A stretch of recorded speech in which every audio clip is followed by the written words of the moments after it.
Hello students, how are you? Hindi standard 6 chapter number 5 भोला राम का जीव। आज हम इस व्यंग्य कथा का अभ्यास करेंगे। इस व्यंग्य कथा के लेखक है श्री हरिशंकर परसाई जी। उनका जन्म 22 अगस्त 1924 में जिला होशंगाबाद के जमानी गांव में हुआ था। विद्यार्थी मित्रों, जब हमारा आयुष्य पूरा हो जाता है तो यमलोक से यमराज के दूत हमें लेने आते हैं मतलब कि हमारे शरीर में से प्राण निकल जाते हैं। हमारा बिना प्राण का शरीर नीचे पृथ्वी लोक पर ही रह जाता है और हमारे शरीर में से जो जीव निकलता है उसे यमदूत अपने साथ यमलोक में ले जाते हैं और हमारे पूरे जीवन में हमने जो कर्म किए होते हैं उस मुताबिक हमें वहाँ जगह और दंड मिलता है। यानी सरल भाषा में कहे तो स्वर्ग या नर्क। ये व्यंग्य कथा भी कुछ इस प्रकार आधारित है। यह व्यंग्य कथा भोला राम के इर्द गिर्द ही घूमती रहती है। ऐसा तो कभी नहीं हुआ कि धर्मराज लाखों वर्षों से असंख्य आदमियों को कर्म और सिफारिश के आधार पर स्वर्ग या नर्क में निवास स्थान देते आ रहे हैं, पर ऐसा कभी नहीं हुआ था। चित्रगुप्त बार बार अपना चश्मा पोंछकर बार बार थूक से पन्ने पलट पलट कर रजिस्टर देख रहे थे, लेकिन गलती पकड़ में नहीं आ रही थी। गुस्से में आकर रजिस्टर इतनी जोर से बंद किया कि मक्खी चपेट में आ गई। वे बोले कि रिकॉर्ड तो सब ठीक है, भोलाराम के जीव ने 5 दिन पहले देह त्याग दिया और यमदूत के साथ इस लोक के लिए रवाना भी हो गया था, पर यहाँ अभी तक नहीं पहुँचा। दूत को ढूंढा जा रहा था, वह भी लापता था। थोड़ी ही देर में द्वार खुले। जिस दूत की तलाश थी वही सामने आ गया। चित्रगुप्त चिल्ला उठे, अरे तू कहाँ रहा इतने दिन? भोलाराम का जीव कहाँ है?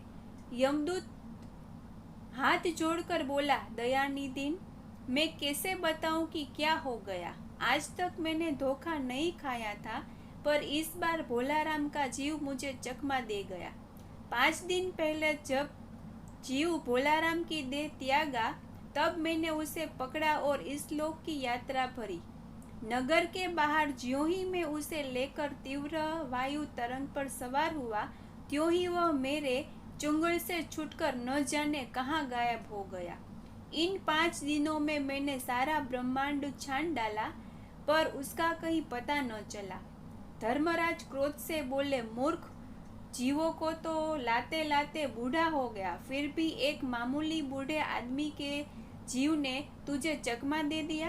दूत ने सिर झुकाकर कहा, मेरी सावधानी में बिल्कुल कसर न थी। मेरे हाथों से अच्छे अच्छे वकील भी नहीं छूट सके, पर इस बार तो कोई जादू ही हो गया। धर्मराज ने व्यंग से चित्रगुप्त और देखा और कहा, तुम्हारी भी रिटायर होने की उम्र हो गई है। भला भोलाराम जैसे नगण्य दीन आदमी से किसी को क्या लेना देना। घूमते घूमते नारद जी वहां आ पहुंचे। धर्मराज को गुमसुम और चिंतित देखकर वह बोले कि क्या नरक में निवास स्थान की समस्या अभी तक हल नहीं हुई? धर्मराज ने कहा, वे तो कब की समाप्त हो गई। नरक में पिछले सालों बड़े गुणी कारीगर आ गए हैं, ठेकेदार, इंजीनियर आदि। भोलाराम नाम के एक आदमी की 5 दिन पहले मृत्यु हो गई है। उसके जीव को दूत यहाँ ला ही रहा था कि जीव उसे रास्ते में चकमा देकर भाग गया। इसने सारा ब्रह्मांड छान डाला, पर कहीं नहीं मिला। अगर ऐसा होने लगा तो पाप पुण्य का भेद ही मिट जाएगा। नारद जी ने पूछा, उस पर इनकम टैक्स तो नहीं था ना? हो सकता है उन लोगों ने उसे रोक लिया हो। चित्रगुप्त ने कहा, इनकम होती तो टैक्स होता, भूख मरा था।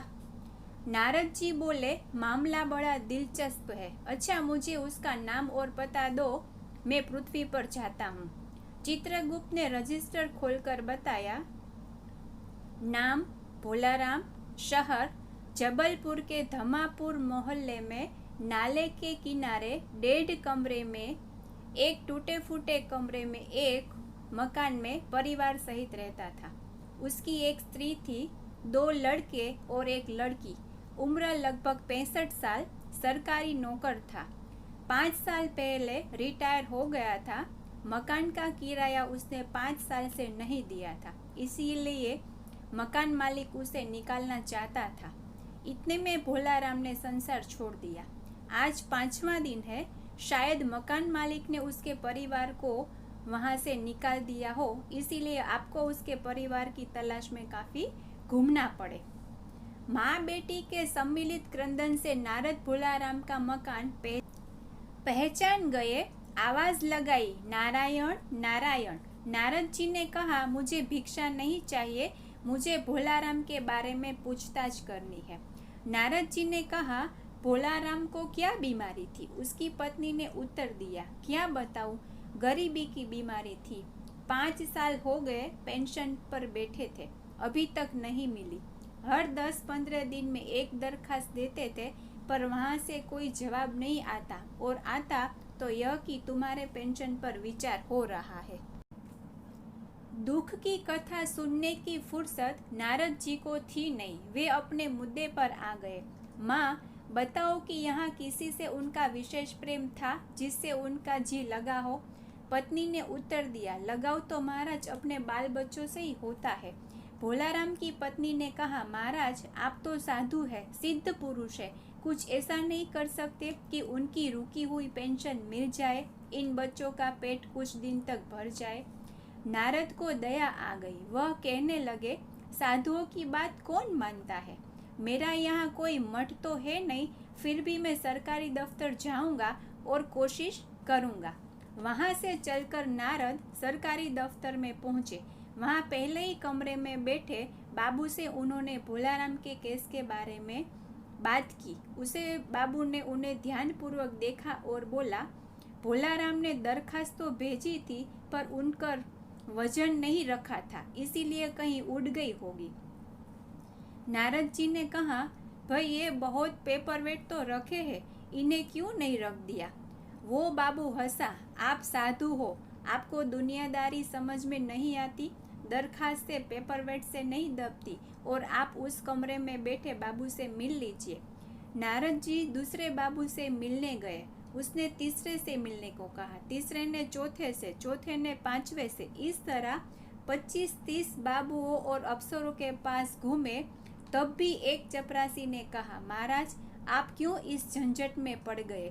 अगर आप साल भर भी यहाँ चक्कर लगाओगे तो भी यह काम नहीं होगा। आप तो सीधे बड़े साहब से मिलिए, उन्हें खुश कर लिया तो अभी काम हो जाएगा।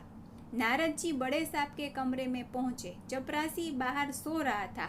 एकदम बिना विजिटिंग कार्ड के अंदर आता देख बड़े साहब नाराज हुए और बोले, इसे क्या कोई मंदिर वंदिर समझ लिया है? धड़धड़ाते हुए चले आ रहे हो, चिट क्यों नहीं भेजी? नारद जी ने कहा, कैसे भेजता, बाहर चपरासी तो सो रहा है। क्या काम है? साहब ने रौब से पूछा। नारद जी ने भोलाराम के पेंशन का केस बताया। साहब बोले, आप वैरागी सरकारी दफ्तरों के रीति रिवाज नहीं जानते। पेंशनों का केस बरसों दफ्तरों में आता जाता रहता है, देर लगती है। हजारों बार एक की बात 1000 बार जगह लिखनी पड़ती है, तब पकड़ी जाती है और पक्की होती है। हाँ, जल्दी हो सकती है, मगर। साहब रुके। नारद ने कहा, मगर क्या? साहब ने कुटिल मुस्कान के साथ कहा, मगर वजन चाहिए। आपकी यह सुंदर वीणा का वजन भोलाराम की दरखास्त पर रखा जा सकता है। मेरी लड़की गाना सीख रही है, मैं उसे दे दूंगा। नारद जी ने अपनी वीणा अफसर साहब को दे दी और बोले, जरा भोलेराम की पेंशन की फाइल मंगवाइए। थोड़ी देर के बाद चपरासी भोलाराम की 150 दरखास्तों से भरी फाइल लेकर आया। उसमें पेंशन के कागजात भी थे। साहब ने फाइल का नाम देखा और निश्चित करने के लिए पूछा, क्या नाम बताया साधु जी आपने? नारद जी को लगा कि साहब थोड़ा ऊंचे सुनते, इसीलिए जोर से बोले, भोलाराम। सहसा फाइल में से आवाज आई, कौन पुकार रहा है मुझे? पोस्टमैन है क्या? पेंशन का ऑर्डर आ गया? साहब डर कर कुर्सी से लुढ़क गए।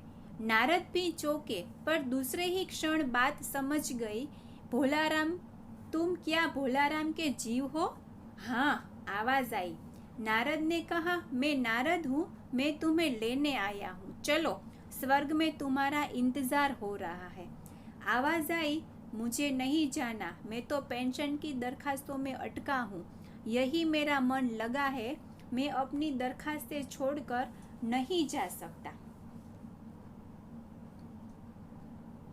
तो विद्यार्थी मित्रों, अब आप समझे कि धर्मराज के दूत जिस भोलाराम के जीव को ढूंढ रहे थे, वो जीव कहाँ अटका हुआ था? हाँ, उनके पेंशन की फाइल में। तो समझ में आई पूरी व्यंग्य कथा? Okay, thank you friends.